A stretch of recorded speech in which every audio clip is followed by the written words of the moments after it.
बिस्मिल्लाहिर्रहमानिर्रहीम। अस्सलाम वालेकुम। आज हम चैप्टर नंबर 5 सेल साइकिल का लेक्चर नंबर 4 रिकॉर्ड करने जा रहे हैं। तो आज के लेक्चर के अंदर हम पढ़ेंगे इम्पॉर्टेंस ऑफ माइटोसिस या सिग्निफिकेंस ऑफ माइटोसिस। माइटोसिस का क्या इम्पॉर्टेंस, अहमियत है।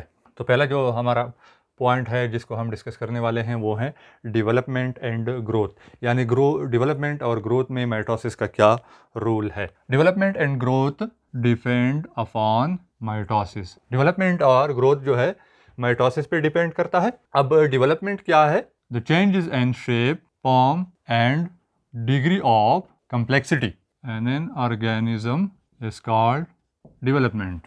अच्छा, ऑर्गेनिजम्स के शेप, फॉर्म या कंप्लेक्सिटी में जो चेंजेस आ जाते हैं, यानी जो ऑर्गेनिज्म कम्प्लेक्स बन जाता है, इसको कहा जाता है डेवलपमेंट। क्या मतलब है इस बात का? जब एक फर्टिलाइज एग, इसको आप ज़ाइगोट भी कहते हो, जब एक फर्टिलाइज एग कन्वर्ट हो जाता है एडल्ट में, तो बहुत सारे चेंजेस इस फर्टिलाइज एग में होते हैं, तब जाके वो कन्वर्ट हो जाता है एडल्ट ऑर्गेनिज्म में। तो वो सारे चेंजेस जो है वो डेवलपमेंट कहलाता है। वो कौन कौन से प्रोसेस होते हैं? ग्रोथ और डिफरेंशिएशन। ग्रोथ जो है डेवलपमेंट का, ये एक ऑब्वियस चेंज है, मोस्ट ऑब्वियस चेंज। जब ज़ाइगोट कन्वर्ट हो जाता है एडल्ट में तो ग्रोथ होगा और डिफरेंशिएशन होगा। इन दोनों को हम डेवलपमेंट कहते हैं। अब ग्रोथ क्या है? A permanent increase in size and weight called growth. Size और वेट में जो परमानेंट इंक्रीज आ जाता है, जाहिर बात है जब एक ज़ाइगोट कन्वर्ट हो रहा है एडल्ट में तो उसका साइज भी बढ़ेगा और वेट भी इंक्रीज होगा, वेट भी बढ़ेगा। तो ये जो इंक्रीज आ जाता है साइज और वेट में, ये कहलाता है ग्रोथ। ग्रोथ में दो प्रोसेसेस जो है वो इन्वॉल्व है। ग्रोथ किस तरह होता है? नंबर फर्स्ट, सेल जो है वो इंक्रीज हो जाते हैं, increase in number of cell. Cell का नंबर इंक्रीज हो जाता है थ्रू सेल डिवीजन। दूसरा जो है वो सेल का साइज भी इनलार्ज हो जाता है, enlargement of enlargement and differentiation of existing cells। Cell का साइज जो है वो भी बड़ा हो जाता है और सेल जो है वो डिफरेंशिएट हो जाते हैं। तो ये दो प्रोसेस होंगे, सेल का नंबर इंक्रीज होगा, सेल का साइज इंक्रीज होगा, इसी वजह से होगा ग्रोथ। सेकंड जो प्रोसेस है डेवलपमेंट का वो है डिफरेंशिएशन। डिफरेंशिएशन का मतलब क्या है?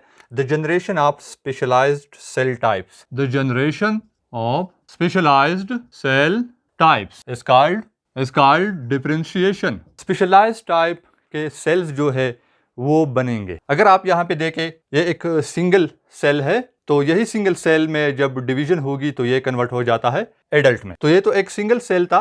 ये सेल आप ह्यूमन का सेल कंसिडर कर ले तो हम जो है, मेरी बॉडी जो है ये एक मल्टीसेलुलर बॉडी है, मैं एक मल्टीसेलुलर ऑर्गेनिज्म हूँ, मैं भी ज़ाइगोट से बना हूँ। अगर आप देखें तो एक ज़ाइगोट जो है उनसे न्यूरॉन्स जो है वो डिफरेंट सेल्स है वो भी बनते हैं, फंक्शन भी उसका डिफरेंट है।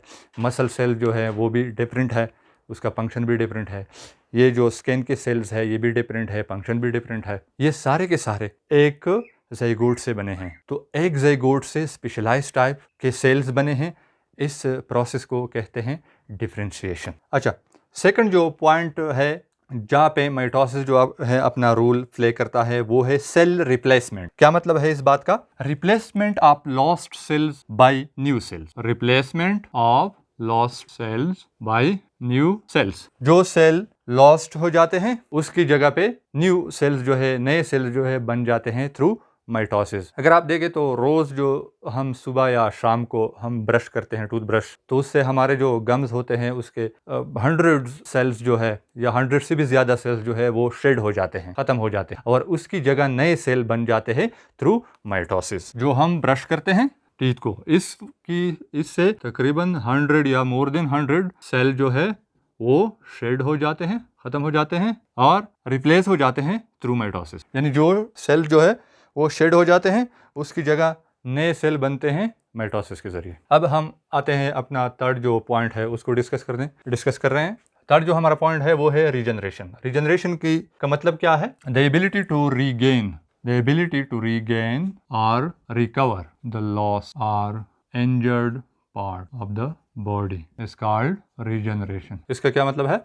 The ability to regain or recover the lost or injured part of the body is called regeneration. यानी जब कोई बॉडी का पार्ट इंजर्ड हो जाता है, जख्मी हो जाता है या इवन लॉस्ट हो जाता है, उसको दोबारा रिप्लेस करना या रीगेन करना, बॉडी की इस एबिलिटी को रीजनरेशन कहा जाता है। अब कुछ एग्जांपल्स हैं बुक में एनिमल्स की जिसमें रीजनरेशन की कैपेबिलिटी है। लिजर्ड है, अगर लिजर्ड की चिपकली जिसे आप कहते हैं, इसकी आप अगर टेल काट दें तो वो टेल दोबारा रीगेन करेगा, रीजनरेट करेगा। सेकंड है स्टारफिश, अगर स्टारफिश की आप एक आर्म को काट देंगे तो वो आर्म जो है बाकी का जो पार्ट है, लॉस्ट पार्ट, वो दोबारा रीगेन कर लेता है। हाइड्रा है, इसमें भी पावर ऑफ रीजनरेशन है।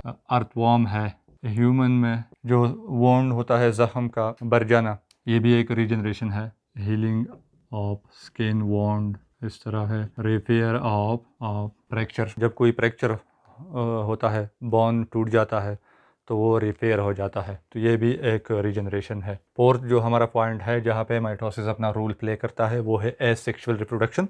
रिप्रोडक्शन का मतलब है परमिशन ऑफ ऑफस्प्रिंग, बच्चे पैदा करना जो है, ये जो प्रोसेस है, बच्चे पैदा करने का जो प्रोसेस है वो रिप्रोडक्शन कहलाता है।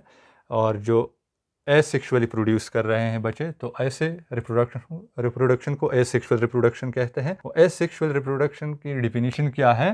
The process in which fusion of gametes does not occur, जिसमें गीमेट की फ्यूजन ना हो, ऐसे रिप्रोडक्शन को एसेक्सुअल रिप्रोडक्शन कहा जाता है। प्लांट में अगर आप देखें, इन प्लांट एसेक्सुअल रिप्रोडक्शन का टाइप है कटिंग।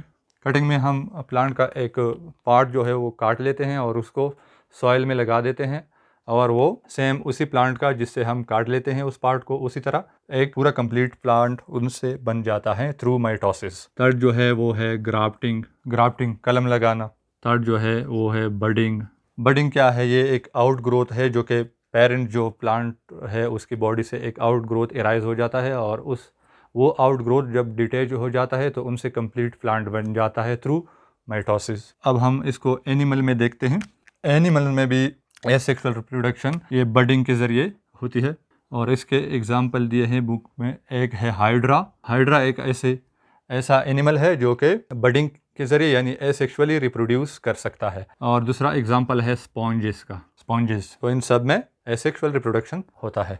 पांचवा जो पॉइंट है वो है maintaining the diploid number of chromosome, यानी माइटोसिस एक ऐसा प्रोसेस है जिसमें क्रोमोसोम नंबर रिड्यूस नहीं होते। फॉर एग्जांपल एक पेरेंट सेल है, जब वो डिवाइड हो जाता है तो जितने क्रोमोसोम पेरेंट सेल में होते हैं उतने ही क्रोमोसोम डॉटर सेल को भी मिलते हैं। तो इसी वजह से कहते हैं कि माइटोसिस जो है वो मेंटेन रखता है डिप्लॉयड नंबर ऑफ क्रोमोसोम, यानी डिप्लॉयड नंबर ऑफ क्रोमोसोम को मेंटेन रखता है। Diploid number of chromosomes is maintain through mitosis. Let's suppose ये एक पेरेंट सेल है जिसमें 46 क्रोमोसोम या ह्यूमन सेल है। जब ये डिवाइड होता है दो डॉटर सेल में, तो ये डॉटर सेल को भी 46 क्रोमोसोम देता है। तो ये माइटोसिस के जरिए डिवाइड हो जाता है और दो डॉटर सेल बनते हैं, और डॉटर सेल में भी क्रोमोसोम नंबर उतने ही होते हैं जितने पेरेंट सेल में थे।